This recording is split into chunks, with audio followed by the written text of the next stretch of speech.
नमस्कार दोस्तों, स्वागत है आप सभी का आपके अपने YouTube channel the civil point में। तो चलिए आज का वीडियो लेक्चर स्टार्ट करते हैं।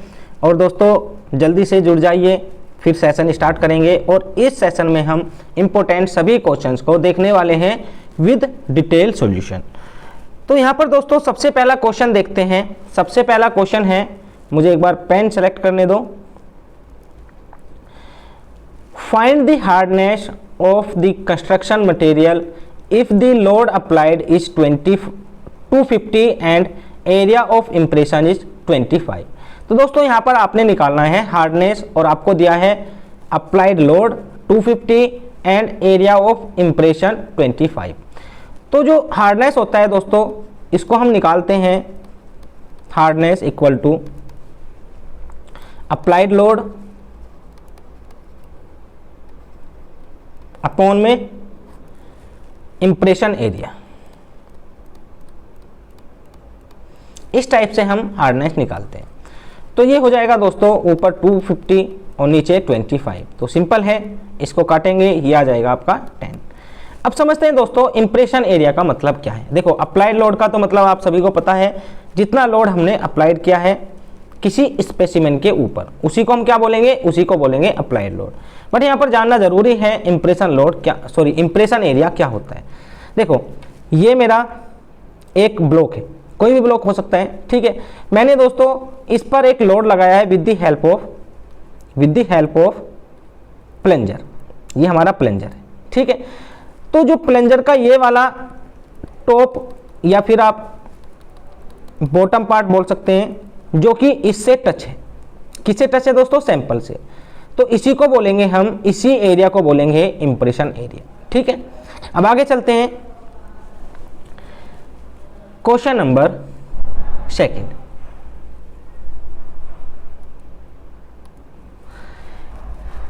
Resistance of the action of moving load rubbing जिसको बोलते हैं इज नोन एज। तो दोस्तों आपको बताना है जो हमारा रबिंग होता है उसको हम क्या बोलते हैं, उसको बोलते हैं दोस्तों एब्रेशन। देखो यहाँ पर दो चीजें आती हैं, एक होता है दोस्तों रबिंग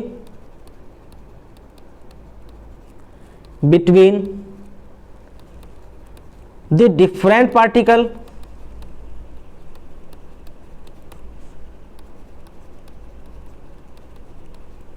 एक होता है दोस्तों रबिंग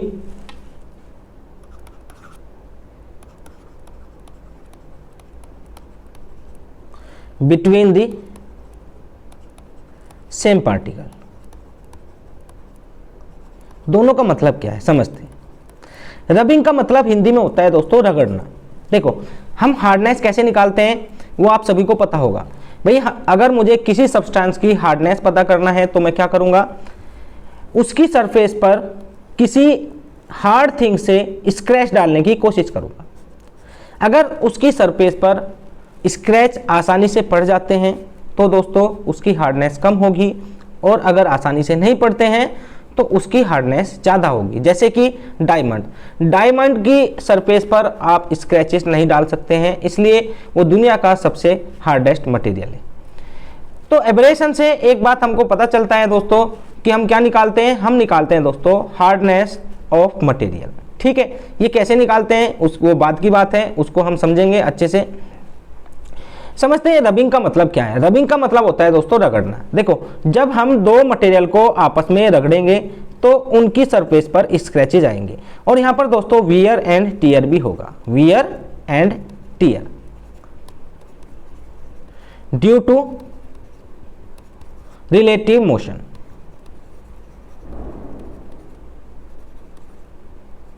जिसको बोलते हैं दोस्तों फ्रिक्शन। तो फ्रिक्शन के कारण यहाँ पर वियर एंड टियर होगा, जिसको बोलते हैं दोस्तों हम एब्रेशन, ठीक है। ये हम एब्रेशन टेस्ट से निकालते हैं। अब यहाँ पर समझते हैं फर्स्ट पॉइंट का मतलब क्या है। Rubbing between the different particle, मतलब अगर पार्टिकल का नेचर अलग अलग है, जैसे कि दोस्तों टायर एंड एग्रीगेट, ठीक है। मोस्टली आप इसी चीज़ को देखते हैं जब रोड पर चलते हैं। जो हमारा टायर है और एग्रीगेट है उसके बीच में रबिंग एक्शन होगा, तो इसको बोलेंगे दोस्तों हम एब्रेशन। इसको क्या बोलेंगे, एब्रेशन।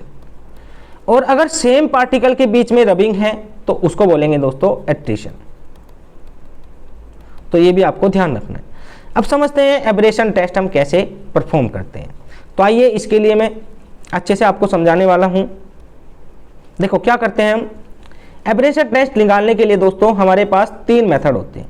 एक होता है लॉस एंजल्स मेथड, एक होता है दोस्तों डोरी एब्रेशन टेस्ट, एक होता है हमारा डेबल एब्रेशन टेस्ट। बट जो हम परफॉर्म करते हैं दोस्तों वो करते हैं हम लॉस एंजल्स मेथड, और इसका आईएस कोड भी आपसे पूछा जाता है। तो इसका आईएस कोड कितना होता है दोस्तों, इसका आईएस कोड होता है, लिख लेंगे यहाँ पर आईएस इंडियन स्टैंडर्ड 2386, मतलब 2386 part 4, sorry part 4, IS 2386 part 4।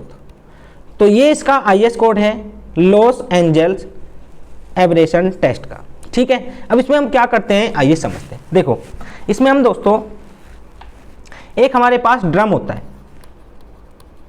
बड़ा सा ड्रम होता है दोस्तों इस टाइप से।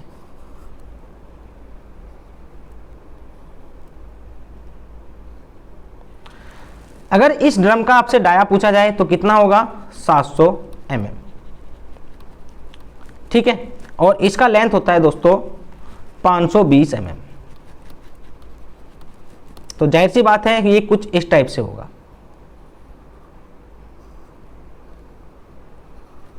मतलब लेंथ इसकी कम है और डायामीटर इसका ज़्यादा है। अब हम इसमें क्या करेंगे दोस्तों, इसमें कुछ स्टील बॉल डाल देते हैं, कुछ स्टील बॉल इसमें हम डाल देते हैं, स्टील बॉल प्लस एग्रीगेट। अब देखो स्टील बॉल और एग्रीगेट हम डालने के बाद इसको रोटेट कराते हैं। रोटेट कराएंगे दोस्तों तो उसके साथ स्टील बॉल और एग्रीगेट भी रोटेट होंगे। इनके बीच में दोस्तों रिलेटिव मूवमेंट होगा, मतलब रिलेटिव मोशन होगा, जिसके कारण इनमें रबिंग एक्शन आएगा, रबिंग एक्शन आएगा। अब देखो दोस्तों रबिंग एक्शन आ रहा है between the steel ball and the aggregate, तो इसको क्या बोलेंगे, इसको बोलेंगे एब्रेशन। दूसरा दोस्तों इसमें क्या चीज़ें आती हैं, इसमें एग्रीगेट एंड एग्रीगेट के बीच में भी रबिंग एक्शन आता है, मतलब एग्रीगेट और एग्रीगेट के बीच में भी रिलेटिव मोशन होगा। तो यहाँ पर दोस्तों आपको एट्रिशन भी देखने को मिलेगा, प्लस यहाँ पर दोस्तों इम्पैक्ट भी आपको देखने को मिलेगा, क्योंकि जैसे आप इसको घुमाएंगे बॉटम वाले पार्टिकल ऊपर चले जाएंगे, ऊपर से फिर नीचे गिरेंगे, फिर ऊपर जाएंगे, फिर नीचे गिरेंगे, इसको बोलते हैं दोस्तों इम्पैक्ट। ठीक है, तो तीनों चीज़ें हमें लॉस एंजल्स से मिल जाती है। बट हमारा जो प्राइम ऑब्जेक्टिव होता है वो होता है दोस्तों एब्रेशन टेस्ट को कंडक्ट करना with the help of Los Angeles abrasion machine. अब इसमें हम जो स्टील बॉल लेते हैं उसका डायामीटर पूछा जाता है, तो लिख लेंगे स्टील बॉल का डायामीटर। तो ये होता है दोस्तों डाया ऑफ बॉल, ये होता है 48 mm, और इसका वेट भी पूछा जाता है। तो वेट होता है दोस्तों इसका 340 ग्राम से लेकर 445 ग्राम, ये भी आपको ध्यान में रखना है। और जो एग्रीगेट लेंगे दोस्तों उसका वेट होगा हमारा 5 to 10 kg। इन सभी को मशीन में डालने के बाद, मतलब जो हमारा ड्रम है उसमें डालने के बाद हम ड्रम को दोस्तों रोटेट कराते हैं एट द स्पीड ऑफ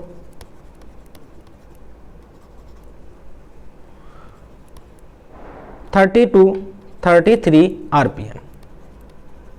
ठीक है, मतलब आपने 1 मिनट में 30 से 33 रोटेशन देने होते हैं उस ड्रम को। और कितने रोटेशन देते हैं दोस्तों, टोटल देते हैं हम 500 से 1000।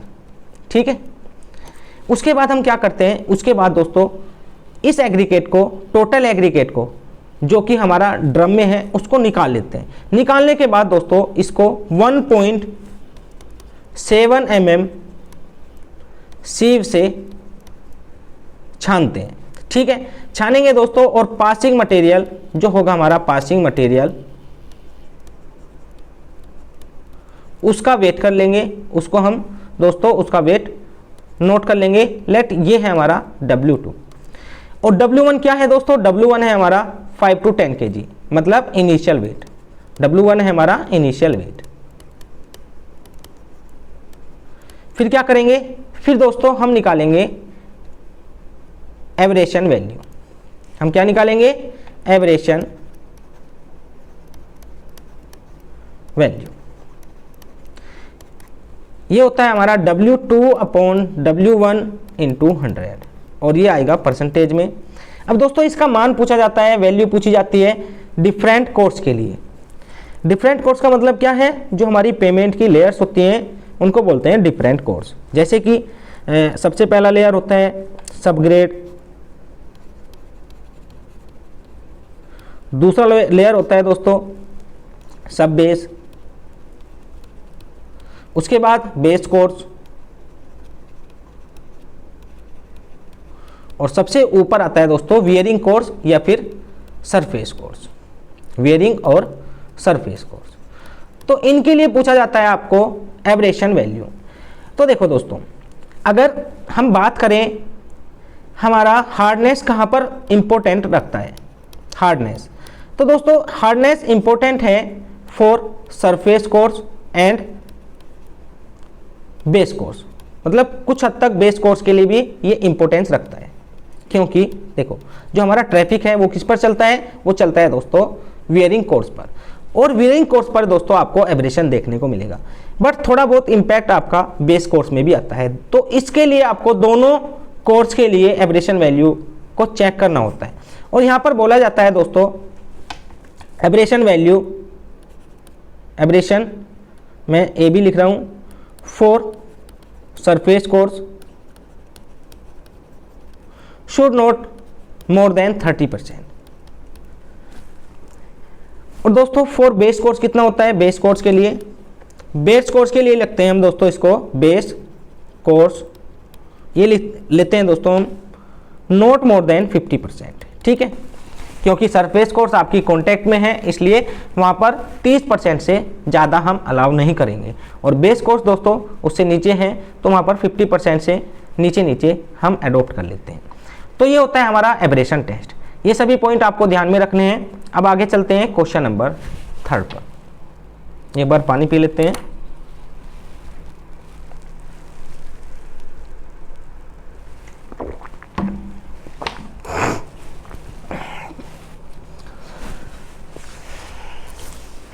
क्वेश्चन नंबर 3 है दोस्तों, the strength of the sub grade of road is expressed by.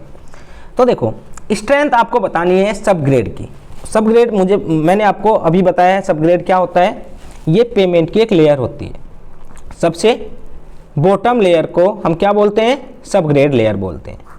ये हमारा सब ग्रेड लेयर होती है। सब ग्रेड जो बना होता है दोस्तों ग्रेनुअल सॉइल से, मतलब मोटी मिट्टी से। अब इसका दोस्तों आपने निकालना होता है स्ट्रेंथ। स्ट्रेंथ में भी कौन सी स्ट्रेंथ दोस्तों अगर पूछा जाए तो बियरिंग स्ट्रेंथ, कि कितना लोड ये बियर कर सकती है। क्योंकि देखो पूरा का पूरा स्ट्रक्चर का लोड इसी पर आता है। ठीक है, जितने भी पेमेंट लेयर्स हैं और ट्रैफिक लोड है दोस्तों उनका लोड किस पे आ रहा है? सब ग्रेड पे आ रहा है। तो ये ज़रूरी हो जाता है कि इसकी स्ट्रेंथ को हम चेक करें। और इसकी स्ट्रेंथ को कैसे चेक करते हैं? इसकी स्ट्रेंथ को चेक करते हैं with the help of CBR value. ये क्या होता है आइए समझ लेते हैं। देखो हम क्या करते हैं दोस्तों, CBR वैल्यू निकालने के लिए किसी भी मटेरियल का पहली बात तो जो CBR टेस्ट किया जाता है दोस्तों, CBR टेस्ट ये एक इंपेरिकल टेस्ट है। इसका मतलब क्या है? इसका मतलब ये है कि ये एक्चुअल प्रॉपर्टी पर बेस्ड नहीं होता है किसी भी मटेरियल की। ठीक है, ये दोस्तों जो हमारे एक्सपीरियंस होते हैं उन पर बेस्ड होता है। ठीक है, जैसे कि हमने कोई ए मटेरियल पर टेस्ट किया, ठीक है, और लेट वैल्यू आई है कुछ भी एक्स।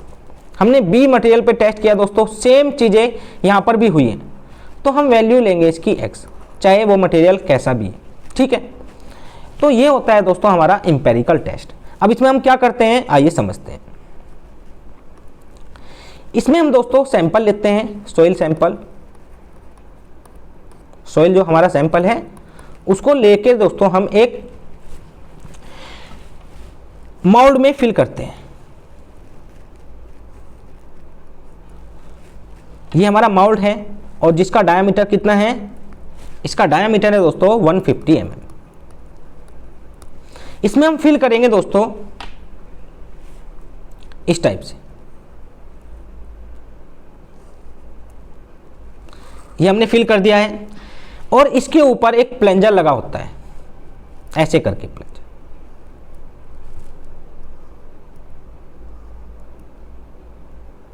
इस टाइप से। इसका डायामीटर कितना होता है पूछा जाता है, ये होता है दोस्तों 50 mm।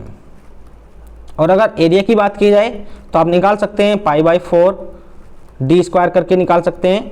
ठीक है, तो ये हो जाएगा आपका 19.62 सेंटीमीटर स्क्वायर। उसके बाद क्या करेंगे दोस्तों, उसके बाद इस पर लोड लगाएंगे। और लोड कैसे लगाएंगे, तो दोस्तों लोड लगाएंगे सच दैट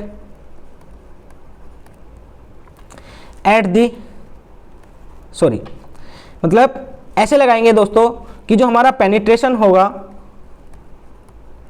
उसका रेट होना चाहिए 1.25 mm पर मिनट।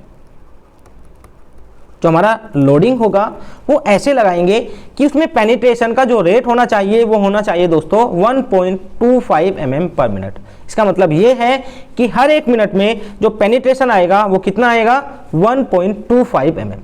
और दोस्तों इसको हम 10 मिनट तक परफॉर्म करते हैं, 10 मिनट तक परफॉर्म करेंगे तो टोटल पेनिट्रेशन कितना आ जाएगा 12.5 mm। उसके बाद दोस्तों हम आगे का प्रोसीजर फॉलो करते हैं। आगे का प्रोसीजर का क्या मतलब है, देखो फिर हम क्या करेंगे दोस्तों, हम 2.5 mm पेनिट्रेशन पर कितना लोड लगा है उसको निकालेंगे। फिर 5 mm पेनिट्रेशन पर कितना लोड आया है P2 उसको निकालेंगे। और दोस्तों इनको हम जो ये कर रहे हैं इसको हम 3 बार रिपीट करते हैं, 3 टाइम। ठीक है, उनका एवरेज लेंगे और P1 P2 हमको मिल जाएगा। अब ये हमारा दोस्तों सॉइल पर काम खत्म हो जाता है। अब चलता है हमारा स्टैंडर्ड क्रश स्टोन पर काम। अब उसके बारे में जान लेते हैं। बात करेंगे स्टैंडर्ड क्रश स्टोन की, स्टैंडर्ड क्रश्ड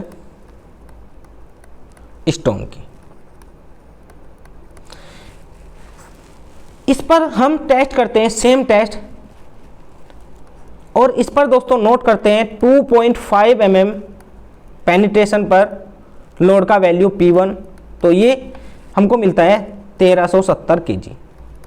और अगर स्ट्रेस की बात की जाए या प्रेशर की बात की जाए तो प्रेशर कितना होगा आप निकाल सकते हैं। देखो प्रेशर कैसे निकलेगा, प्रेशर निकलेगा 1370 अपॉन एरिया। एरिया कितना लिया हमने 19.62, तो ये आ जाएगा दोस्तों अप्रोक्स 70 kg पर सेंटीमीटर स्क्वायर। उसके बाद हम निकालते हैं 5 mm पेनिट्रेशन पर लोड का वैल्यू P2, ये आता है दोस्तों 2055 kg। और प्रेशर कितना आता है, प्रेशर आता है दोस्तों हमारा 105 kg पर सेंटीमीटर स्क्वायर। इसके बाद हम क्या करते हैं, इसके बाद हम निकालते हैं CBR वैल्यू। तो CBR वैल्यू लिखेंगे, इसको मैं इरेज कर रहा हूं, आगे लिखेंगे। तो CBR वैल्यू कैसे लिखते हैं, CBR वैल्यू लिखते हैं दोस्तों, अगर मैं बात करूं एट 2.5 mm पर तो ये हो जाएगा load carried by soil specimen at 2.5 mm penetration, 2.5 mm penetration. और नीचे लेंगे दोस्तों load carried by standard specimen, उसको आप लिख लेना खुद से, एट 2.5 mm पेनिट्रेशन। इसका मान कितना होता है 1370 kg। ठीक है, इसके बाद हमें पता चल जाता है दोस्तों CBR एट 2.5 mm पेनिट्रेशन। ऐसे ही दोस्तों हम निकालते हैं CBR एट 5 mm पेनिट्रेशन। अब ये देखा जाता है दोस्तों जनरली कि जो हमारा 2.5 mm पर CBR का वैल्यू आया है वो दोस्तों हमेशा CBR at 2.5 mm penetration is always greater than CBR at 5 mm penetration, ये जनरली देखा जाता है। बट अगर किसी केस में आपका 5 mm पेनिट्रेशन का वैल्यू ज़्यादा आ रहा है तब दोस्तों इस टेस्ट को हम रिपीट करेंगे, और रिपीट करने के बाद भी अगर 5 mm पेनिट्रेशन का वैल्यू ज़्यादा आ रहा है तब दोस्तों हम 5 mm पेनिट्रेशन के वैल्यू को ही अडोप्ट करके डिज़ाइन कर देंगे। ठीक है, तो ये होता है हमारा CBR टेस्ट। तो यहाँ से आपको क्या पता चल रहा है, अभी हमने जो देखा उससे तो हमको कुछ भी मालूम नहीं हुआ है कि हम यहाँ पर क्या करना चाह रहे हैं। तो देखो हम यहाँ पर क्या करते हैं, बेसिकली समझते हैं। ये हमारा दोस्तों स्टैंडर्ड क्रस्ट स्टोन है,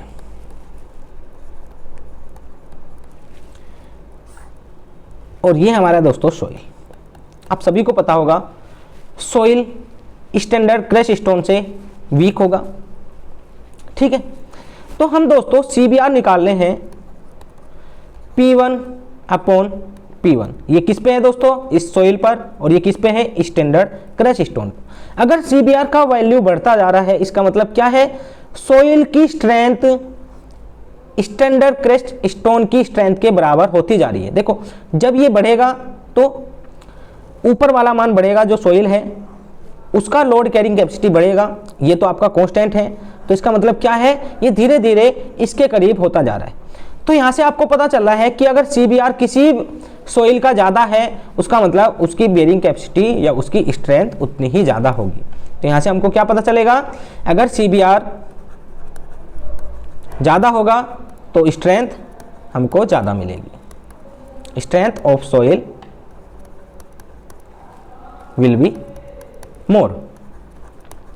तो इसी के बेसिस पे एक टेबल देख लेते हैं, वहाँ पर कुछ CBR की वैल्यू दी गई है और सोइल के टाइप दिए गए हैं।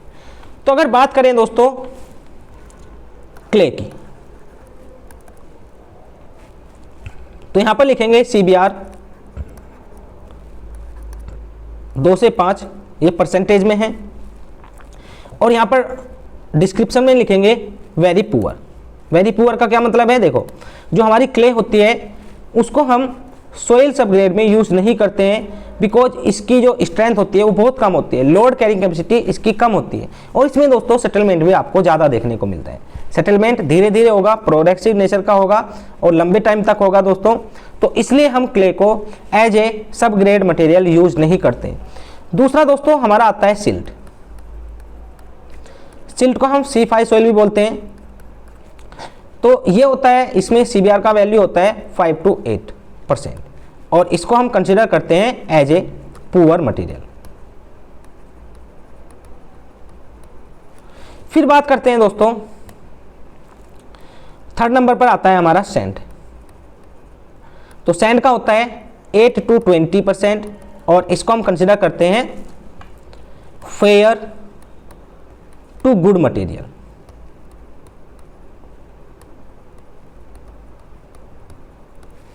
उसके बाद आता है आपका ग्रेवल, और ग्रेवल आप सभी समझते हैं ग्रेवल का जो CBR होता है वो 20 से ज़्यादा होता है, और इसको हम दोस्तों एक्सीलेंट मटेरियल या सब ग्रेड मटेरियल बोलते हैं। तो इतने पॉइंट मैंने बताए हैं, सभी पॉइंट को आपको ध्यान में रखना है, कहीं से भी क्वेश्चन पूछ सकता है। आगे चलते हैं क्वेश्चन नंबर 4 पर। क्वेश्चन नंबर 4 है दोस्तों, what is the purpose of conducting Marshall stability test. देखो, अगर इस क्वेश्चन के सॉल्यूशन पे जाएंगे दोस्तों तो कम से कम बता रहा हूँ 1.5 घंटा मुझे चाहिए, तभी मैं इसको एक्सप्लेन कर पाऊंगा। बट मैं मोटा मोटा बता रहा हूँ आपको ऊपर ऊपर से क्या होता है मार्शल स्टेबिलिटी टेस्ट। देखो, जब हम रोड बनाते हैं तो रोड बनाने के लिए मुझे क्या चाहिए दोस्तों, मटेरियल चाहिए। स्पेशली अगर मैं बात करूँ टॉप मोस्ट सरफेस की, तो उसमें हम दोस्तों बिटुमिन यूज करते हैं। ठीक है, ये किसकी बात कर रहे हैं, फ्लेक्सिबल पेमेंट की बात कर रहे हैं। उसमें हम दोस्तों बिटुमिन यूज करते हैं, और ये जो बिटुमिन होता है दोस्तों, सॉरी,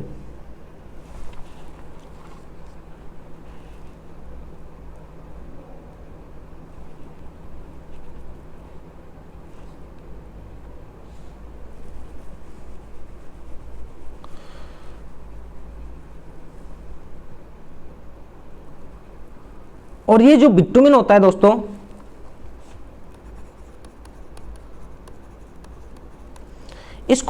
इसका आपने स्टेबिलिटी एंड फ्लो टेस्ट करना होता है। स्टेबिलिटी का मतलब क्या है, कितना ये लोड ले पा रहा है, कितना लोड ये ले पा रहा है, लोड कैरिंग कैपेसिटी।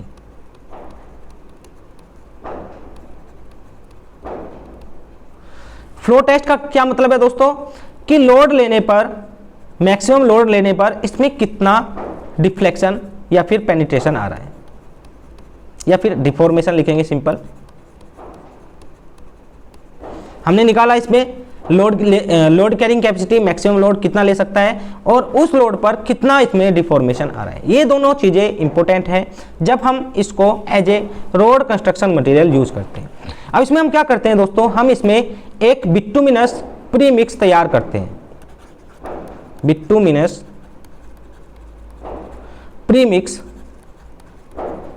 और ये कैसा होगा दोस्तों, हॉट प्रीमिक्स, मतलब गरम करेंगे इसको। ठीक है, हॉट प्रीमिक्स तैयार करते हैं। ठीक है, और उसके लिए क्या करते हैं दोस्तों, उसके बाद हम इसको एक मशीन में लेके जाते हैं, और मशीन में दोस्तों लोड लगाते हैं। मशीन होती है जिसमें दो हमारे पास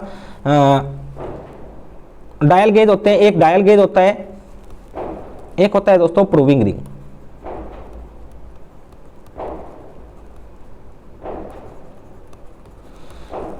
डायल गेज क्या करता है, डिफॉर्मेशन बताता है, और प्रूविंग रिंग हमको बताता है दोस्तों लोड का वैल्यू। सिंपल हम क्या कर रहे हैं यहाँ पर, बिटुमिन प्रीमिक्स को डिजाइन करने की कोशिश कर रहे हैं, मतलब उसकी प्रॉपर्टीज यहाँ पर डिटरमाइन करने की कोशिश कर रहे हैं। ठीक है, तो इसका जो राइट आंसर हो जाएगा वो हो जाएगा दोस्तों फॉर बिटुमिनस मिक्स डिजाइन। तो ऑप्शन नंबर ए इसका राइट आंसर हो जाएगा। आगे चलते हैं,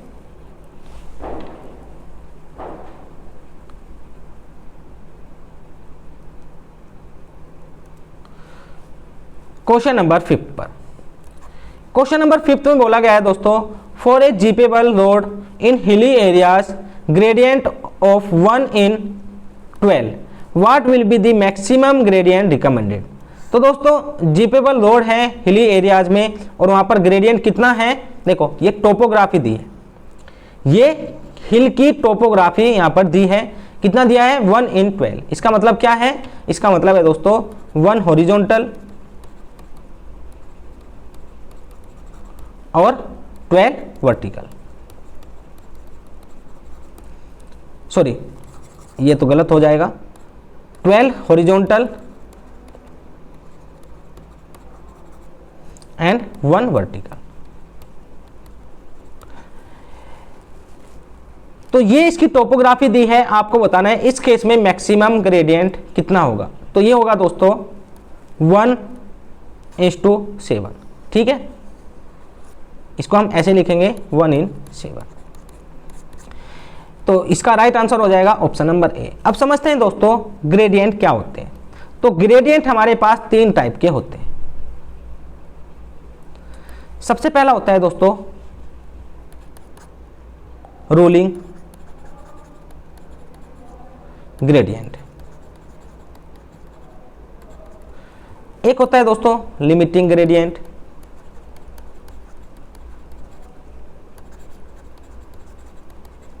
एक होता है एक्सेप्शनल ग्रेडियंट।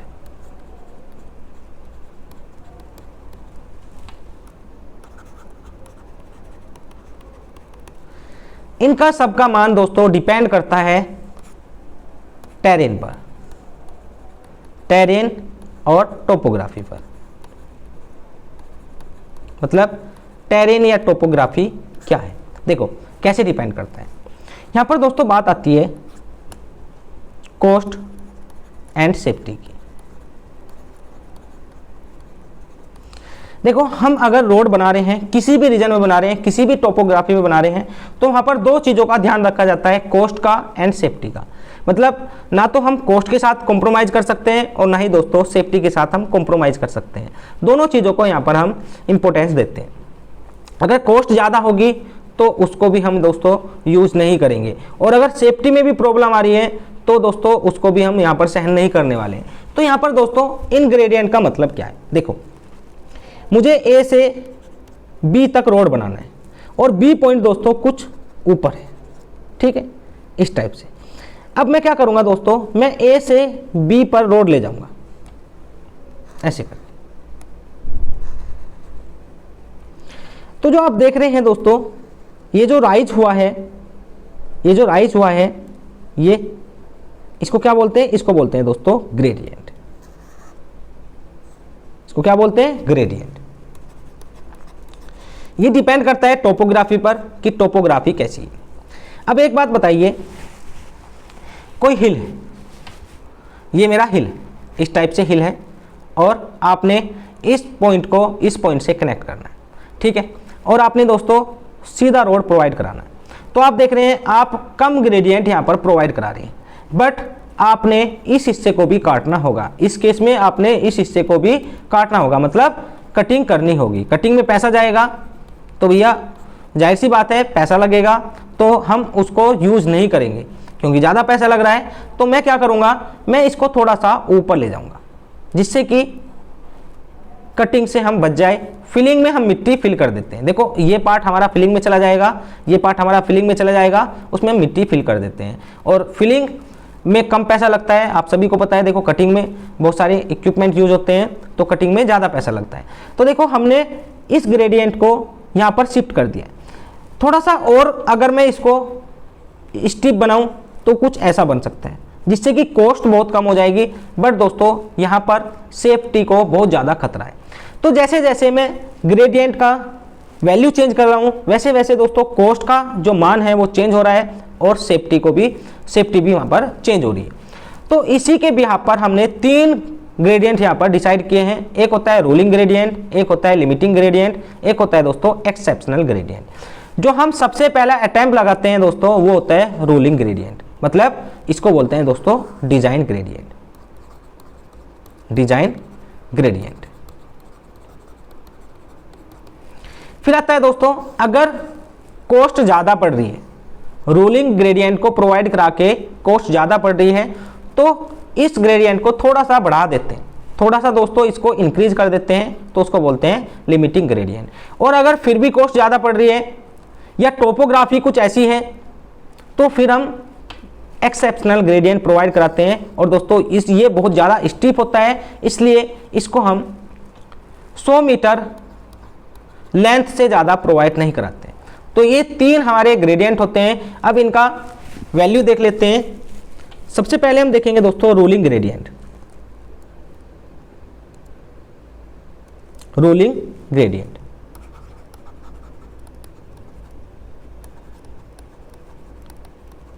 तो यहां पर मैं टोपोग्राफी लिख रहा हूं या टेरेन लिख रहा हूं।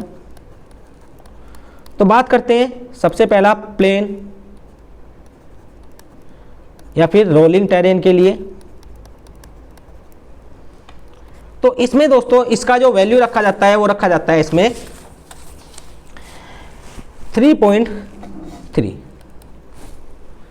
उसके बाद जो आपका आता है, उसके बाद आता है दोस्तों आपका सेकंड हिली टेरेन। हिली टेरेन में रखा जाता है दोस्तों 5। उसके बाद आता है आपका 3 नंबर पर माउंटेनस टेरेन, इसमें रखा जाता है आपका 6.7। तो ये तो बात हुई रूलिंग ग्रेडियंट की। अब बात करते हैं लिमिटिंग की। तो लिमिटिंग में ये वैल्यू थोड़ी सी इंक्रीज हो जाती है। ये हो जाता है दोस्तों 5, ये हो जाता है 6 और ये हो जाता है 7। ठीक है, फिर बात करते हैं एक्सेप्शनल। तो इसमें ये वैल्यू हो जाता है आपका 6 और ये 7 और ये 8। ठीक है, अब बात करते हैं दोस्तों सेकंड। हाँ, इसमें और पॉइंट तो नहीं बचा है। ठीक है, अब चलते हैं नेक्स्ट क्वेश्चन पर। नेक्स्ट क्वेश्चन है दोस्तों क्वेश्चन नंबर 6। क्वेश्चन नंबर 6 है which of the following parameters due to change in atmospheric condition do not produce stress in flexible pavement. तो दोस्तों आपने बताना है कि फ्लेक्सिबल पेमेंट में कौन सी स्ट्रेस जनरेट नहीं होती है due to the change in atmospheric condition. तो यहां पर दोस्तों फर्स्ट हो जाएगा टेम्परेचर स्ट्रेसेस। टेम्परेचर स्ट्रेसेस, देखो ये तो सभी को पता है टेम्परेचर स्ट्रेस नहीं प्रोड्यूस होती है, बट ऐसा क्यों है, रीजन बताना है। रीजन क्या है? ठीक है, रीजन ये है दोस्तों, जो फ्लेक्सिबल पेमेंट होता है, फ्लेक्सिबल पेमेंट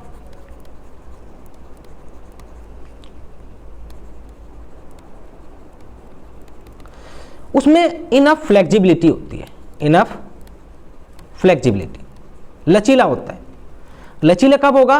जब उसके मॉलिक्यूल के बीच में जो बॉन्ड है उसमें फ्लेक्सिबिलिटी होगी। मतलब अगर आप इन पर लोड लगाएंगे तो ये दोस्तों फ्लेक्सिबिलिटी के कारण आपस में एक दूसरे से दूर हो सकते हैं। ठीक है, फिर पास आ जाएंगे, फिर दूर हो जाएंगे। तो यही क्रम चलता रहता है। और अगर टेम्परेचर की बात करें तो देखो टेम्परेचर में अगर मैं टेम्परेचर को इंक्रीज करूंगा तो क्या होता है, टेम्परेचर इंक्रीज करने से दोस्तों जो भी हमारी सरफेस है वो एक्सपेंड करना चाहती है। या बोला जाए अगर मैं इसको माइक्रोस्कोपिक लेवल पे देखूं तो देखो क्या होगा,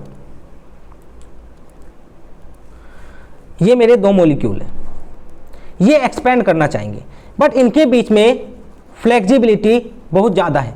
मतलब जो बॉन्डिंग है वो फ्लेक्सिबल है, बॉन्डिंग इज फ्लेक्सिबल। जब बॉन्डिंग फ्लेक्सिबल है दोस्तों तो ये जब टेम्परेचर इंक्रीज होगा तो ये इस साइड जा सकता है, ये इस साइड जा सकता है। मतलब फ्री एक्सपांसन हो सकता है, फ्री एक्सपेंशन होगा। और हम पढ़ते हैं दोस्तों, आपने सॉम में पढ़ा होगा कि थर्मल स्ट्रेसेस या फिर टेम्परेचर स्ट्रेसेस तभी जनरेट हो सकती है जब इस फ्री एक्सपेंशन को हम रजिस्ट करते हैं। जब हम इसको रजिस्ट करते हैं तभी जाके free expansion thermal stresses generate होती है। कैसे दोस्तों, आइए समझते हैं। देखो ये मेरा एक ब्लॉक है,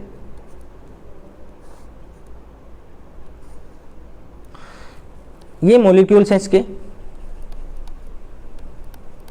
अब क्या होगा दोस्तों, मैं जब इसका टेम्परेचर इंक्रीज करूंगा तो टेम्परेचर में एनर्जी होती है, थर्मल एनर्जी, ये जाएगी दोस्तों मॉलिक्यूल्स के पास। मॉलिक्यूल्स खुश हो जाएंगे इसको लेके और ये दोस्तों इस बंधन को तोड़ने की कोशिश करेंगे। मतलब अब ये क्या कर रहे हैं दोस्तों, ये आज़ाद हो रहे हैं। आज़ाद हो रहे हैं मतलब ये दूर भागने की कोशिश कर रहे हैं, एक दूसरे से दूर भागने की कोशिश कर रहे हैं। तो आप देखेंगे दोस्तों लेंथ ऐसे इंक्रीज हो जाएगी, लेंथ ऐसे इंक्रीज हो जाएगी दोनों साइड से। बट अभी भी दोस्तों इनको कोई रोकने वाला नहीं है, नो रेजिस्टिव फोर्स। और हम पढ़ते हैं दोस्तों stress is a function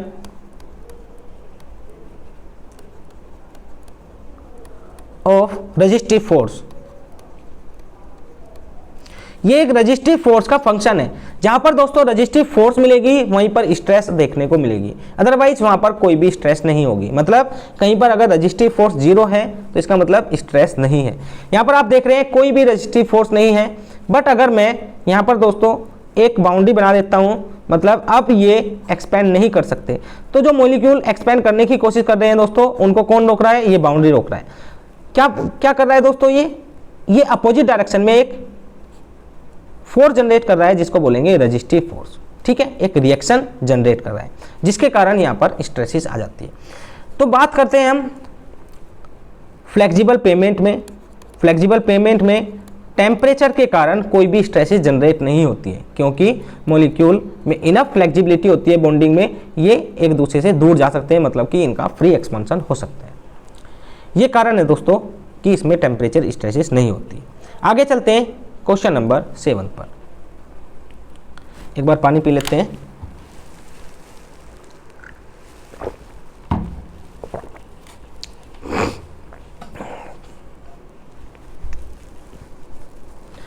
question number 7 है, name the equipment which is used to measure the pavement surface condition in term of unevenness index. तो दोस्तों जो हमारा पेमेंट होता है, पेमेंट, ये हमारा पेमेंट है, इसकी कंडीशन चेक करने के लिए हम एक टर्म इंट्रोड्यूस करते हैं जिसका नाम है दोस्तों अनइवननेस इंडेक्स। ठीक है, और ये बताता है पेमेंट की जो सरफेस है उसकी कंडीशन क्या होगी। कंडीशन का मतलब क्या है? कंडीशन का मतलब है इसमें कितने अंडुलेशंस हैं, आप उनको बोलते हैं गड्ढे। ठीक है, कितने गड्ढे हैं, तो इनको हम निकालते हैं दोस्तों with the help of unevenness index. इसका कुछ मान होता है दोस्तों, इसका कुछ स्पेसिफाइड वैल्यू होता है, जैसे कि अगर ये लेस देन 150 है सेंटीमीटर पर किलोमीटर, मतलब 1 किलोमीटर का रोड हमने कंसिडर किया है और उसमें दोस्तों हमने अंडुलेशंस को कैलकुलेट किया है, और वे कितने आए हैं दोस्तों? वे आए हैं 150 सेंटीमीटर। तो इसको माना जाएगा एक्सीलेंट या फिर गुड, जैसे भी आप बोलना चाहते हैं, एक्सीलेंट रोड। मतलब आप इस पर कोई भी व्हीकल कितनी भी स्पीड में चला सकते हैं विदाउट एनी डैमेज। फिर बात करते हैं, दूसरा आता है आपका 250। अगर ये अनइवननेस इंडेक्स 250 से कम है सेंटीमीटर पर किलोमीटर, तब दोस्तों इस पर हम 100 kmph तक का व्हीकल चला सकते हैं। और अगर यही आपका वैल्यू 320 से ऊपर चला जाए, तब दोस्तों आप इस पर 50 kmph तक का भी व्हीकल नहीं चला सकते। ठीक है, तो ये वैल्यू सभी आपको याद रखनी है, इसी क्रम में पूछता है। ये तो बात हुई दोस्तों, ये एक टर्म है, बट ये कैसे निकाला हमने? देखो, ये निकालते हैं हम दोस्तों एक इक्विपमेंट से जिसका नाम है बम्प इंडिकेटर। तो ऑप्शन नंबर बी इसका राइट आंसर हो जाएगा। आगे चलते हैं,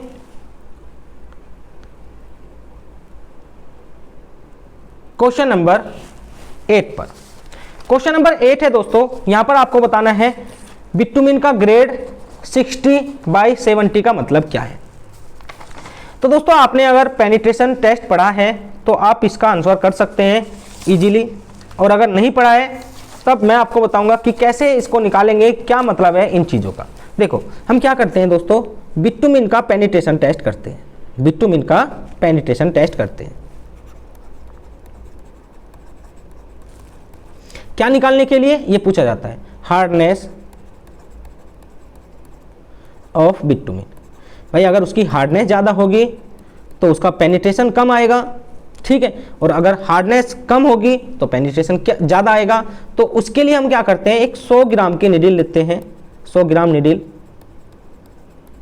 और इसको पेनिट्रेट कराते हैं दोस्तों बिटुमिन में एट 27 डिग्री सेल्सियस, और ये हम अलाउ करते हैं दोस्तों फॉर 5 सेकेंड। मतलब ये हमारा बिटुमिन है और इसमें हमने ऊपर निडिल लगती है जिसका वेट है 100 ग्राम, और इसको हम रिलीज करेंगे 5 सेकेंड तक। ठीक है, 5 सेकेंड में जितना पेनिट्रेशन आएगा उसको नोट कर लेंगे और उसको रिप्रेजेंट करेंगे दोस्तों 1/10 में। इसका मतलब क्या है? देखो, इसका मतलब ये है, जैसे कि यहाँ पर दिया है 60 से 70, 60/70। इसका मतलब है कि जो उसमें पेनिट्रेशन हुआ है दोस्तों वो हुआ है 6 से 7 mm। ठीक है, तो इसका राइट आंसर हो जाएगा it's penetration value is 6 mm to 7 mm, option number A. आगे चलते हैं क्वेश्चन नंबर 9 पर। क्वेश्चन नंबर 9 है दोस्तों, the IS code use to perform a standard penetration test. तो आपको बताना है जो हम स्टैंडर्ड पेनिट्रेशन टेस्ट करते हैं उसका आईएस कोड आपने बताना है। तो दोस्तों इसका आईएस कोड होता है option number option number B IS 2131। ठीक है, मतलब जो पेनिट्रेशन हम टेस्ट हम परफॉर्म करते हैं स्टैंडर्ड पेनिट्रेशन टेस्ट, उसका जो आईएस कोड होगा इंडियन स्टैंडर्ड 2131। अब यहाँ पर 3 आईएस कोड और दिए हैं, उनके बारे में भी जान लेते हैं।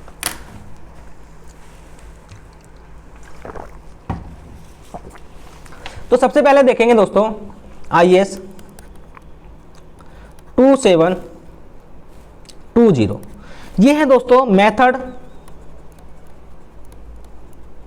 Of test of soil. मतलब सॉइल पर जितने भी टेस्ट किए जाते हैं वे किए जाते हैं दोस्तों एज पर IS 2720। फिर बात करते हैं दोस्तों सेकंड IS 2386। तो ये क्या है, इसमें दोस्तों 8 पार्ट हैं, पार्ट 1 से लेकर पार्ट 8 तक ये आपको देखने को मिलेगा। सभी पार्ट के बारे में डिस्कशन करेंगे। तो अगर बात करते हैं दोस्तों 2386, ये हमको क्या बताता है, ये बताता है दोस्तों टेस्ट ऑन एग्रीगेट। तो पार्ट 1 में अगर बात करें, पार्ट 1 क्या बोलता है, पार्ट 1 बोलता है दोस्तों particle size and shape, particle size and shape. फिर बात करते हैं पार्ट 2 की। तो पार्ट 2 हमको बताता है दोस्तों estimation of deleterious material and organic material. डेलिटेरियस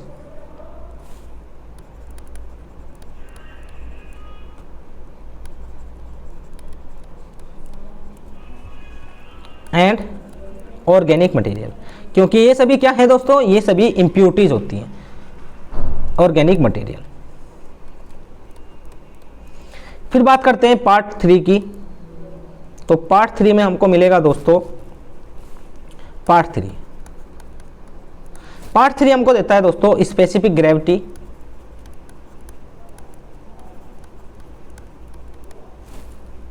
density and bulking. मैं आपसे पूछना चाहता हूं बल्किंग क्या है, बल्किंग आप बताएंगे बल्किंग क्यों होती है और इसका मैक्सिमम लिमिट कितना हो सकता है। ठीक है, बात करते हैं दोस्तों पार्ट 4 की। तो पार्ट 4 में हमको मिलेगा दोस्तों मैकेनिकल प्रॉपर्टीज, मैकेनिकल प्रॉपर्टीज। देखो एग्जाम बहुत एडवांस होते जा रहे हैं, तो पार्ट अब ज़्यादातर पूछे जा रहे हैं। ठीक है, आईएस कोड पहले पूछे जाते थे, अब ज़्यादातर आपके पार्ट पूछे जाते हैं। Part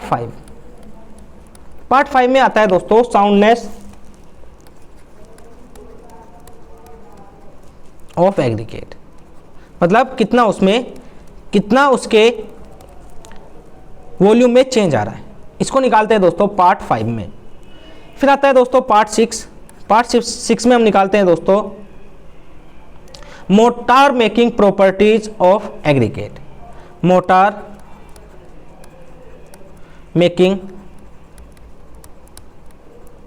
properties of fine aggregate, क्योंकि मोटार में हम कोर्स एग्रीगेट तो यूज नहीं करते हैं, फाइन एग्रीगेट हम यहां पर यूज करते हैं। फिर बात आती है दोस्तों पार्ट 7 की। तो इसमें आता है आपका एग्रीगेट एल्कली रिएक्शन या फिर एल्कली एग्रीगेट रिएक्शन। ये बहुत अच्छी चीज़ है, इसको भी अच्छे से पढ़ेंगे जब हम कंक्रीट टेक्नोलॉजी स्टार्ट करेंगे। फिर बात आती है दोस्तों पार्ट 8 में हमको बताता है दोस्तों mineral and chemical characteristic, mineral and chemical characteristic. तो सभी चीज़ों को नोट डाउन करना है। अब बात करते हैं दोस्तों लास्ट IS 456, ये तो बहुत ही इंपॉर्टेंट है और बहुत बार आपने सुना होगा, इसको हम RCC में यूज करते हैं। ठीक है, नेक्स्ट क्वेश्चन देखते हैं, question number 10th।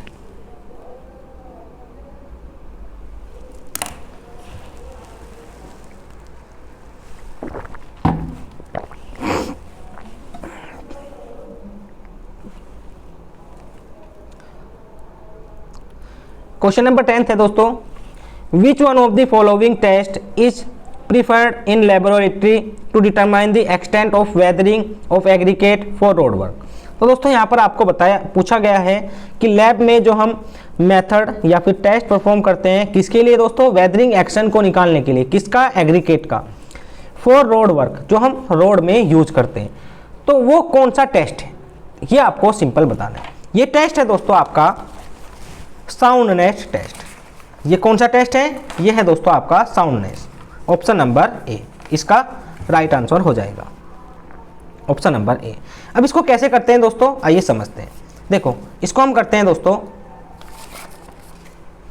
Soundness test को लिखेंगे, इसके बारे में आगे पेज चेंज करते हैं।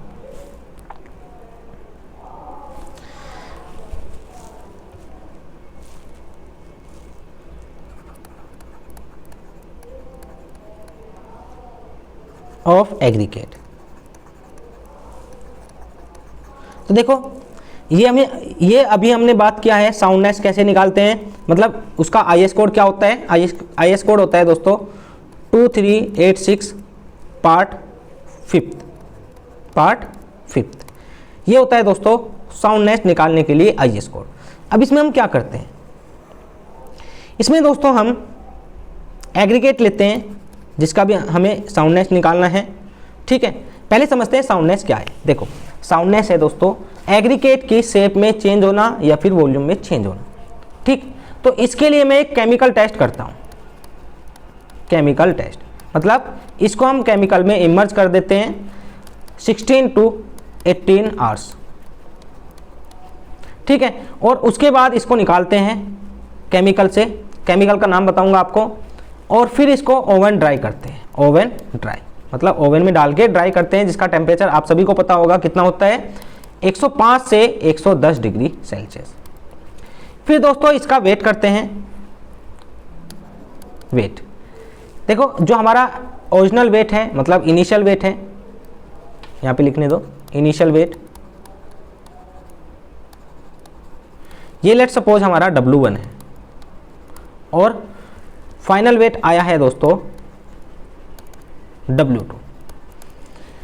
फिर हम क्या करेंगे, इन दोनों वेट को माइनस करेंगे, initial wait minus final wait, और ये हमको देगा दोस्तों लॉस इन वेट। अब इसको कैसे करते हैं ये तो हमने समझ लिया है, बट वे कौन से केमिकल हैं जिनका यूज करते हैं, तो उनका नाम है दोस्तों sodium sulphate and magnesium sulphate.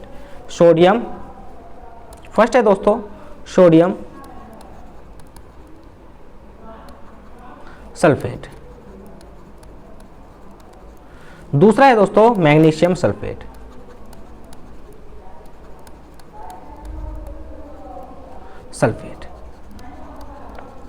Formula आप सभी जानते होंगे, इसका होता है Na2SO4, इसका होता है MgSO4, क्योंकि Mg की जो वैलेंसी होती है वो 2 होती है, इसलिए इसका होता है MgSO4। ठीक है, सोडियम सल्फेट में अगर हम डुबा रहे हैं या इमर्ज करा रहे हैं एग्रीगेट को, तो लॉस इन वेट कितना होना चाहिए, loss in weight when immerse in Na2SO4 should not be more than 12%। अगर MgSO4 में तो इसमें होना चाहिए दोस्तों should not be more than 18%। समझते हैं इसका मतलब क्या है। देखो ये सभी केमिकल हैं, और केमिकल क्या करता है दोस्तों, केमिकल दोस्तों सरफेस को इरोड करता है। ठीक है, सरफेस को इरोड करता है मतलब वियर एंड टियर बढ़ाता है। तो देखो अगर कोई स्टोन या एग्रीकेट हमने इसमें डाला तो धीरे धीरे क्या होगा दोस्तों, उसमें वियर टियर आएगा, तो उसका जो वेट है वो लूज होने लगेगा, वेट आपका लूज होने लगेगा और कम आपको वेट मिलेगा। अगर किसी एग्रीकेट में लॉस बहुत कम आ रहा है, इसका मतलब क्या है, वो ज़्यादा केमिकल को रजिस्ट कर पा रहा है। तो इसका मतलब ये है कि केमिकल को ज़्यादा रजिस्ट कर पा रहा है। और केमिकल कहाँ से मिलते हैं हमको, केमिकल मिलते हैं दोस्तों बारिश से, वेदर से। जब बारिश होती है तब हमको केमिकल मिलते हैं, क्योंकि पानी में सभी चीज़ें घुली होती हैं और वे रोड पर आएंगी, रोड पर गिरेंगी, रोड को ख़राब करेंगी। तो ये हम पहले ही चेक कर लेते हैं साउंडनेस टेस्ट, तो ये आपको ध्यान रखना है। आगे चलते हैं क्वेश्चन नंबर 11 पर।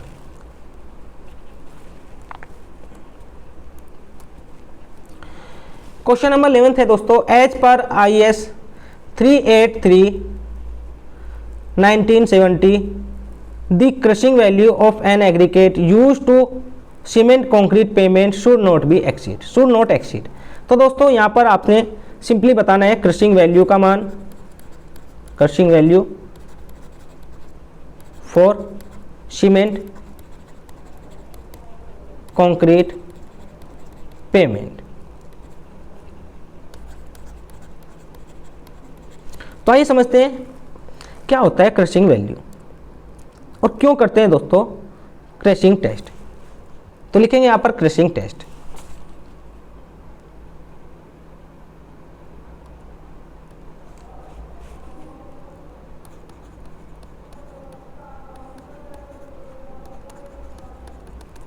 क्रशिंग टेस्ट हम करते हैं दोस्तों to determine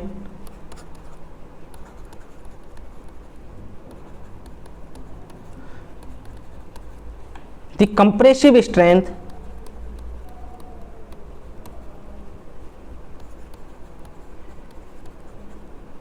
of an aggregate. अभी मुझे 1 मिनट का टाइम देना, अभी आ रहा हूं मैं, ठीक है, कोई बाहर आया है, उसके बाद स्टार्ट करते हैं, ठीक है। आप इतने इसको पीछे से देख लेना, बस सिर्फ 1 मिनट देना।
देखो जो हम क्रशिंग टेस्ट करते हैं दोस्तों वो निकालते हैं इसमें कंप्रेसिव स्ट्रेस या फिर compressive strength of an aggregate. क्योंकि देखो एग्रीगेट कहाँ पे यूज हो रहा है दोस्तों, एग्रीगेट हमारा base course and surface course में यूज होते हैं। और वहाँ पर दोस्तों इस पर आता है व्हील लोड। तो अगर ये कमज़ोर होगा तो वहाँ पर नहीं टिक पाएगा, इसलिए हम पहले से चेक कर लेते हैं कि कितनी इसकी कंप्रेसिव स्ट्रेंथ है, क्योंकि इस पर कंप्रेसिव लोड आने वाला है। तो दोस्तों वो करते हैं दोस्तों क्रशिंग स्ट्रेंथ टेस्ट से। इसमें हम क्या करते हैं, इसमें सबसे पहले हम एग्रीगेट लेते हैं और उनको दोस्तों सीव करते हैं 12.5 mm सीव से एंड 10 mm सीव से। देखो कुछ ऐसे अरेंजमेंट रखते हैं। ये हमारा 12.5 mm सीव है और ये है दोस्तों हमारा 10 mm सीव। इसके ऊपर हम एग्रीगेट रखेंगे। आपने घरों में देखा होगा, अगर आपने काम किया है, मैंने तो किया है भाई, ठीक है। तो हम क्या करते हैं, इसको छानते हैं। छानने के बाद दोस्तों क्या होगा, इससे मटेरियल पास होंगे और कुछ मटेरियल इस पर रुक जाएंगे। और कुछ मटेरियल इससे भी पास हो जाएंगे। तो जो मटेरियल दोस्तों इस पर रुके हैं और इससे पास हुए, देखो इस पर रुके हैं और वे कहाँ से आए होंगे दोस्तों, 12.5 mm सीव से पास होके, तो इन्हीं मटेरियल को हम यहाँ पर लेने वाले हैं। तो लिखेंगे इसके बारे में, मटेरियल या एग्रीगेट पासिंग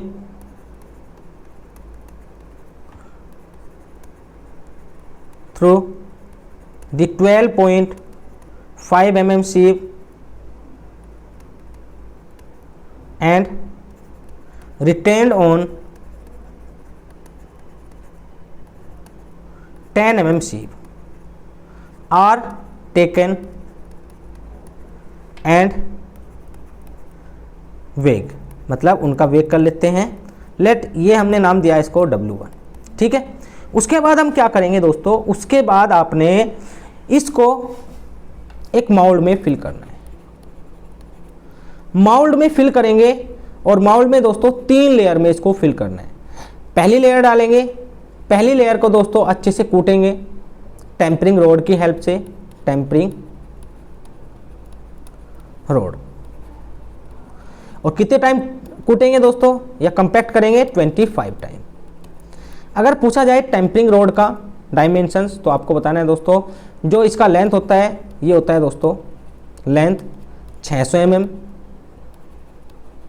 और डाया कितना होता है, डाया होता है 16 mm। तीनों लेयर को अच्छे से कंपैक्ट करने के बाद इसको दोस्तों एक दूसरे माउल्ड में रखते हैं। दूसरे माउल्ड में रखने के बाद इस पर लोड लगाते हैं। लोड का जो मैग्नीट्यूड होगा दोस्तों ये होगा 4 टन पर मिनट, या फिर टोटल 40 टन। टोटल कितना लगाएंगे, 40 टन, ठीक है। उसके बाद हम क्या करेंगे, इसको निकालेंगे और फिर छानेंगे दोस्तों 2.36 mm सीव से। हाँ यही है, एक बार चेक करने दो मुझे, क्योंकि डेटा गलत हो जाएगा तो आप भी वही लिखेंगे फिर। 2.36 ही होगा।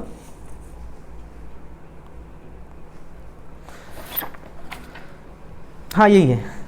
इसको दोस्तों सीव करते हैं 2.36 mm सीव से, और जो मटेरियल पास करता है उसको ले लेते हैं और उसका वेट नोट डाउन कर लेते हैं। लेट ये आया हमारा W2। तो लिखेंगे इसके बारे में, आफ्टर कंपैक्शन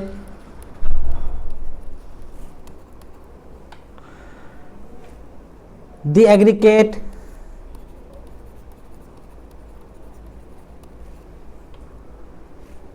इज फिल्ड। चलो इसको बाद में नोट करेंगे, पहला प्रोसेस लिख लेते हैं कंपैक्शन का।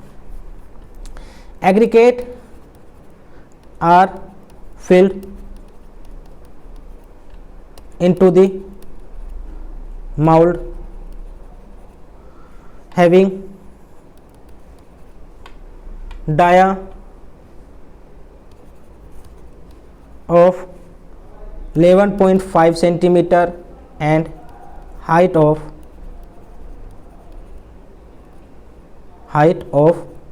18 सेंटीमीटर। मतलब जो हमारा माउल्ड है इस टाइप से, उसमें इसको फिल करेंगे लेयर बाय लेयर। 3 लेयर में आपने फिल करना है, इन 3 layer. And each layer is being टैम्प्ड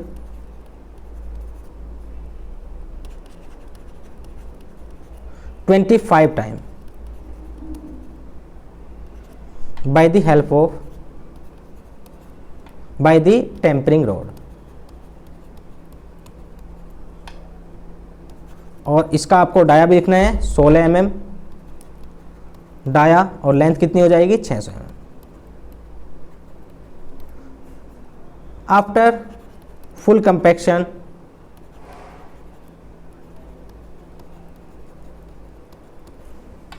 aggregate are filled in mold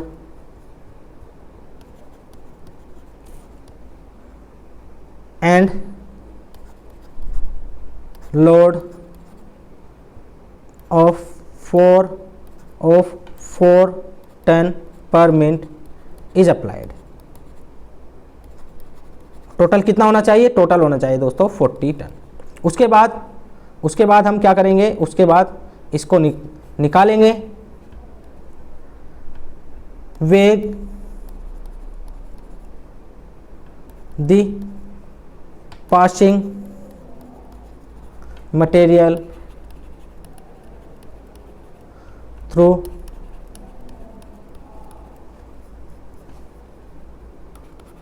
the 2.36 mm sheave and then हम क्रशिंग वैल्यू निकालते हैं। क्रशिंग वैल्यू हो जाएगी दोस्तों हमारी W2 अपॉन W1। W2 कौन सा है दोस्तों? जो कि निकला है हमारा 2.36 mm शीव से इंटू 100। बात करते हैं सरफेस कोर्स के लिए, जो कि कॉन्टैक्ट में रहती है ट्रैफिक के, तो उसके लिए कम रखते हैं। Should not be greater than 30%। और बेस कोर्स के लिए दोस्तों ये ज़्यादा रखा जाता है, should not be greater than 45%। अब क्वेश्चन पर चलते हैं। क्वेश्चन में क्या पूछा है? क्वेश्चन में दोस्तों यहाँ पर लेयर्स की बात नहीं की गई है। यहाँ पर आपसे बोला है सिंपली मैक्सिमम वैल्यू। तो मैक्सिमम कितना है? देखो 45% तक हम जा सकते हैं in case of base course. ठीक है, तो अडॉप्ट करेंगे 45%, ऑप्शन नंबर ए। आगे चलते हैं क्वेश्चन नंबर 12 पर। क्वेश्चन नंबर 12 है दोस्तों, in tack coat bitumen is used at a rate of. तो आपको बताना है जो टैग कोट हम करते हैं उसमें बिटुमिन हम किस रेट से अप्लाई करते हैं। तो दोस्तों ये करते हैं दोस्तों हम point number option number C 0.5 kg पर मीटर स्क्वायर। देखो ये रेट नहीं है, हाँ ये रेट ही है बट इसका मतलब अलग है। देखो क्या मतलब है इसका? ये हमारा 1 मीटर एरिया का सरफेस है और इस पर जब मैं टैग कोट लगाऊंगा, टैग कोट का मतलब बिटुमिन का स्प्रे करूंगा दोस्तों, बिटुमिन कितना लगेगा? 0.5 kg। ये बिटुमिन कौन सा होता है? ये बिटुमिन होता है दोस्तों बिटुमिन इमल्शन।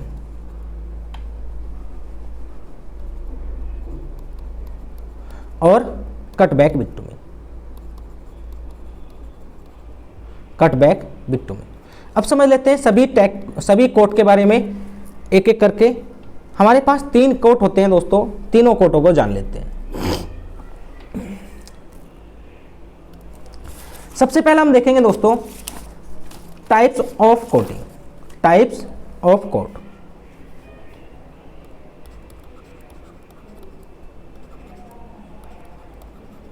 तो पहला आता है हमारा सील कोट, फिर आता है दोस्तों tag coat,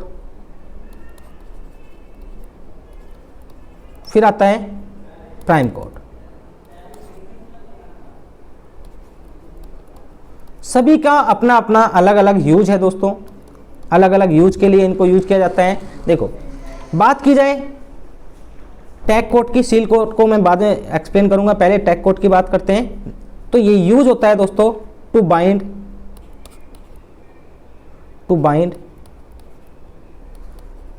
the old asphaltic layer to the new asphaltic layer. समझते हैं कैसे। ये मेरा एक रोड है और ये इसकी दोस्तों लेयर्स है। देखो 2 लेयर दिखा रहा हूँ बस मैं, लेयर वैसे कहीं होती हैं। अब आपने क्या करना है, आपने ये लेयर डाल दी, ये लेयर डाल दिया आपने, और ये है दोस्तों old asphaltic layer, old asphaltic layer. ठीक है, अब आपने इसके ऊपर कुछ दिनों बाद दूसरी लेयर चढ़ानी है। तो क्या आप ऐसे ही इसके ऊपर चढ़ा देंगे? नहीं दोस्तों, आप सबसे पहले इसके ऊपर स्प्रे करेंगे बिटुमिन इमल्शन का या फिर कटबैक बिटुमिन का। ये क्या होते हैं? ये होते हैं दोस्तों लो विस्कस बिटुमिन, विस्कस बिटुमिन, मतलब जिनकी विस्कोसिटी कम होती है। और मैं यहाँ पर दोस्तों एक बात बोल रहा हूँ, एस्फाल्टिक, एस्फाल्टिक इसका मतलब क्या है? इसका मतलब है बिटुमिन प्लस सम इनर्ट मटेरियल, इनर्ट मटेरियल जैसे कि एग्रीगेट। तो हम बिटुमिन के साथ एग्रीगेट को मिलाते हैं तब जाके सरफेस बनाते हैं, ठीक है, जिसको बोलते हैं दोस्तों बिटुमिनस कंक्रीट। तो मैंने बिटुमिनस कंक्रीट को यहाँ पे डाला, कुछ दिन बाद इसके ऊपर एक लेयर और डालनी है। तो क्या करेंगे हम? उससे पहले इसके ऊपर स्प्रे कर देंगे बिटुमिन इमल्शन या फिर कटबैक बिटुमिन का, ठीक है, और फिर उसके बाद लगाएंगे दूसरी लेयर, जिससे कि इन दोनों में बॉन्डिंग अच्छी बन जाए। ध्यान आपको ये रखना है कि इसमें कभी भी दोस्तों बिटुमिन इमल्शन या फिर कटबैक बिटुमिन नीचे वाली लेयर में पेनिट्रेट नहीं करेगा, जो आगे चल के प्राइम कोट में करने वाला है। तो इसमें पेनिट्रेशन नहीं होता है, पेनिट्रेशन नहीं होता है इसमें। तो ये बात हुई टैग कोट की। अब बात करते हैं प्राइम कोट की। तो प्राइम कोट क्या है दोस्तों?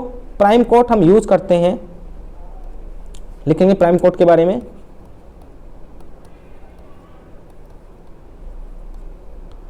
is used to bind the granule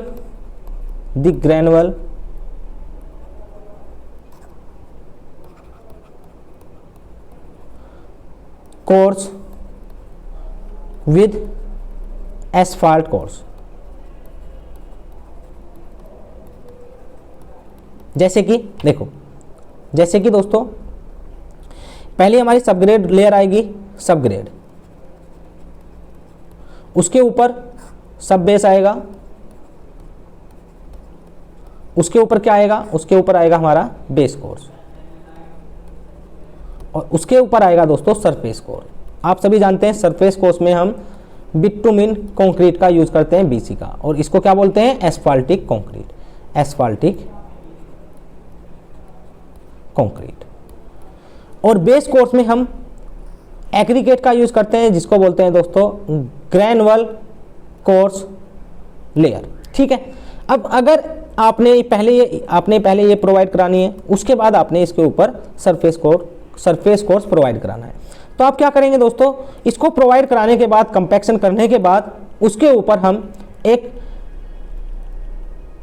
coat provide कराएंगे और उसको क्या बोलेंगे? Prime coat. ये कैसे करते हैं? स्प्रे करते हैं ऑफ कटबैक बिटुमिन या फिर बिटुमिन इमल्शन, ठीक है, और फिर उसके बाद हम डालते हैं दोस्तों एस्फाल्टिक लेयर। इसमें दोस्तों आपको ध्यान रखना है, जो स्प्रे करेंगे, मतलब जो हमारा बिटुमिन इमल्शन होगा, बिटुमिन इमल्शन, ये इंश्योर करेंगे दोस्तों कि इसका पेनिट्रेशन कम से कम 10 mm होना चाहिए नीचे वाली लेयर में। नीचे वाली लेयर कौन सी है? यह है दोस्तों ग्रैनुअल कोर्स, ठीक है। इसमें 10 mm तक कम से कम होना चाहिए, तब तक हम इसका स्प्रे करते रहेंगे। उसके बाद हम क्या करेंगे? इसके ऊपर दूसरा कोट या दूसरी लेयर प्रोवाइड करा देंगे। ये क्या करता है दोस्तों? ये प्रिवेंट करता है, प्रिवेंट कैपिलरी वाटर। देखो कैपिलरी वाटर को प्रिवेंट कैसे करेगा? लेट्स सपोज यहाँ पर आपका ग्राउंड वाटर लेवल है, ठीक है, ये आपका ग्राउंड वाटर लेवल है और कैपिलरी के थ्रू दोस्तों पानी ऊपर चढ़ता जा रहा है। तो यहाँ जाने के बाद इसको क्या फेस करना पड़ेगा? प्राइम कोट फेस करना पड़ेगा। तो ये वॉइड्स को ब्लॉक कर देता है, वॉइड्स को ब्लॉक करेगा तो अब पासेज नहीं मिलेगा वाटर को और यहीं पे आके रुक जाएगा, ठीक है। तो ये होता है दोस्तों प्राइम कोट। अब बात करते हैं सील कोट की। सील कोट दोस्तों, हाँ, इसमें प्राइम कोट में आपको एक चीज और ध्यान रखनी है। प्राइम कोट में जो बिटुमिन इमल्शन होता है, bitumen emulsion and cutback bitumen,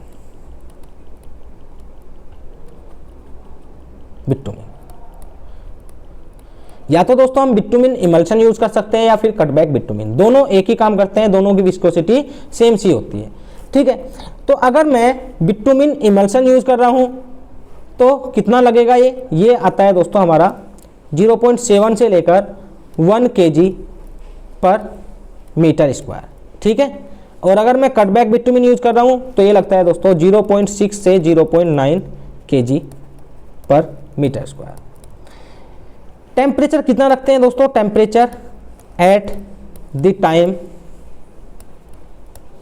of application ये रखते हैं हम 29 डिग्री सेल्सियस से लेकर 63 डिग्री सेल्सियस। ठीक है, तो ये भी आपको ध्यान रखना है।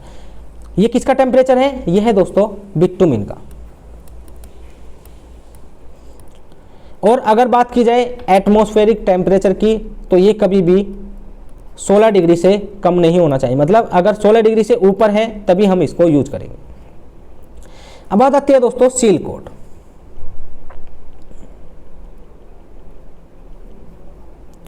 सील कोड, सील कोड क्या है, ये दोस्तों सबसे ऊपर वाली लेयर के ऊपर लगाया जाता है। It is provided on the top layer, top asphaltic layer.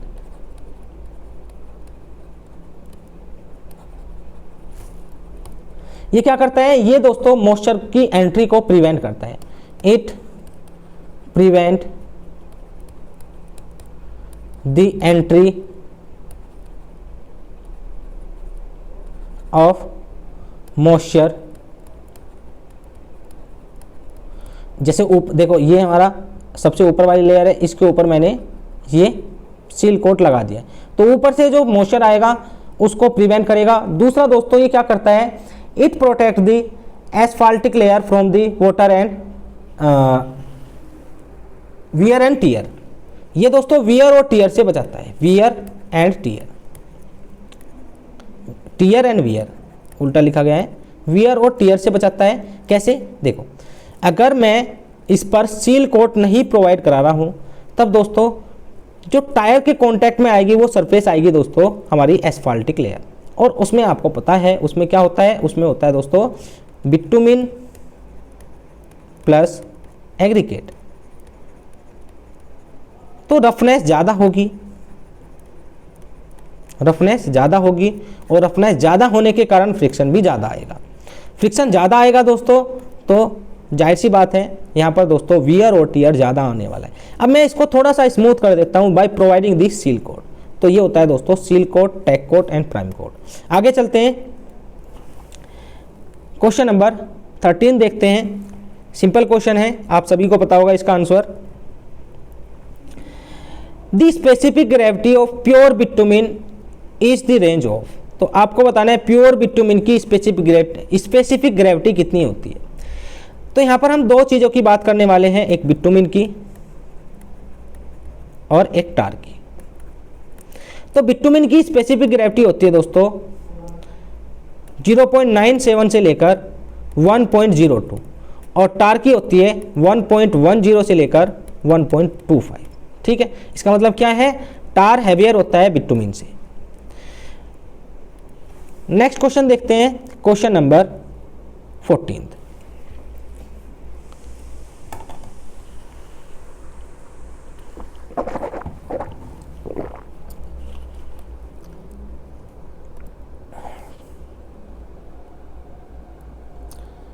Question number 14 है दोस्तों, which of the following test is use to determine the rate of wear of stone. तो ये तो अभी हमने देखा कौन सा होता है, ये होता है एब्रेशन टेस्ट। ठीक है, आगे चलते हैं क्वेश्चन नंबर 15, और ये आज का लास्ट क्वेश्चन होगा।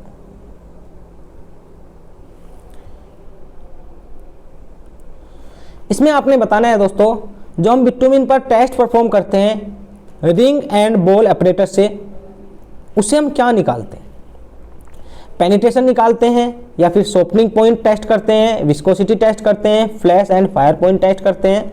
देखो पेनिट्रेशन हमने बात की, विस्कोसिटी और फ्लैश एंड फायर पॉइंट की नेक्स्ट वीडियो में बात करेंगे। आज बात करेंगे दोस्तों शॉर्पनिंग पॉइंट टेस्ट की, मतलब रिंग एंड बॉल ऑपरेटस से आप क्या निकालते हैं, आप निकालते हैं दोस्तों शॉर्पनिंग पॉइंट ऑफ बिटुमिन कि कितना सॉफ्ट है बिटुमिन आपका।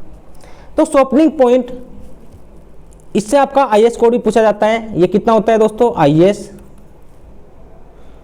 1205 1205 1978, ये आपको ध्यान रखना है। 1205 IS कोड किससे रिलेटेड है, शॉर्पनिंग पॉइंट टेस्ट से और बिटुमिन।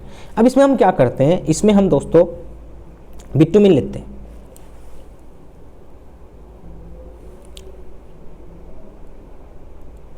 इस टाइप से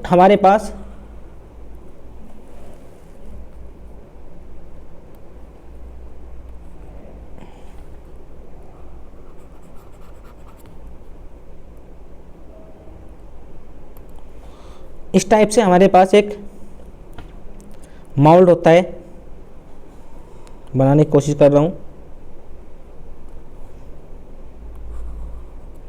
ऐसे करके, और यहां पर लगा होता है दोस्तों थर्मामीटर, और ये नीचे से भी बंद होता है। इसमें हम ऊपर की ओर 2 रिंग रखते हैं, और ये रिंग किसकी होती है दोस्तों, ये होती है ब्रास की, ब्रास रिंग, ठीक है। और इनके अंदर बिटुमिन फिल करते हैं, इनके अंदर दोस्तों बिटुमिन फिल करते हैं। आपको कुछ इस टाइप से दिखेगा। अब इसमें आपने बिटुमिन फिल कर दिया है, आपको इसका डायामीटर भी बताना है, डायामीटर कितना होगा। तो दोस्तों डायामीटर की बात करें तो ये होता है 9.5 mm, और वेट कितना होता है, वेट होता है दोस्तों 3.5 प्लस माइनस 0.05 ग्राम, मतलब 0.05 ग्राम से कम हो सकता है या ज़्यादा हो सकता है, ठीक है। इतना ही इसमें फ़र्क पड़ने वाला है। अब इसमें हम क्या करेंगे, इसमें दोस्तों इसको हीट करेंगे, इसको नीचे से हीट करेंगे दोस्तों। और हीटिंग कितनी रखेंगे, रेट ऑफ हीट कितना रखेंगे, ये रखेंगे दोस्तों 5 डिग्री पर मिनट, 5 डिग्री सेल्सियस पर मिनट का हम इसको हीट देंगे। और दोस्तों हम टाइम नोट करेंगे कि कितने टाइम में ये आपका इस बॉटम को टच करता है, और ये बॉटम कितनी दूरी पर है टॉप से, ये है दोस्तों 2.54 सेंटीमीटर की डिस्टेंस पर, और उसी को बोल देते हैं दोस्तों शॉर्पनिंग पॉइंट। अगर टाइम ज़्यादा है, देखो अगर टाइम ज़्यादा है तो इसका मतलब क्या है, शॉर्पनिंग कम है, मतलब कुछ हार्ड है। और अगर टाइम ज़्यादा है, मतलब इससे हम सिंपली क्या निकालें दोस्तों, विस्कोसिटी निकाल लें, विस्कोसिटी, ठीक है। अगर कम विस्कस है, इसका मतलब क्या है, पतला है, और पतला जल्दी जाएगा नीचे, जैसे जैसे आप टेम्परेचर बढ़ाएंगे और पतला होता चला जाएगा और जल्दी ही नीचे चला जाएगा। अगर इसकी विस्कोसिटी ज़्यादा है, गाढ़ा है, तो देर में जाएगा। तो ये टेस्ट आपको ध्यान में रखना है।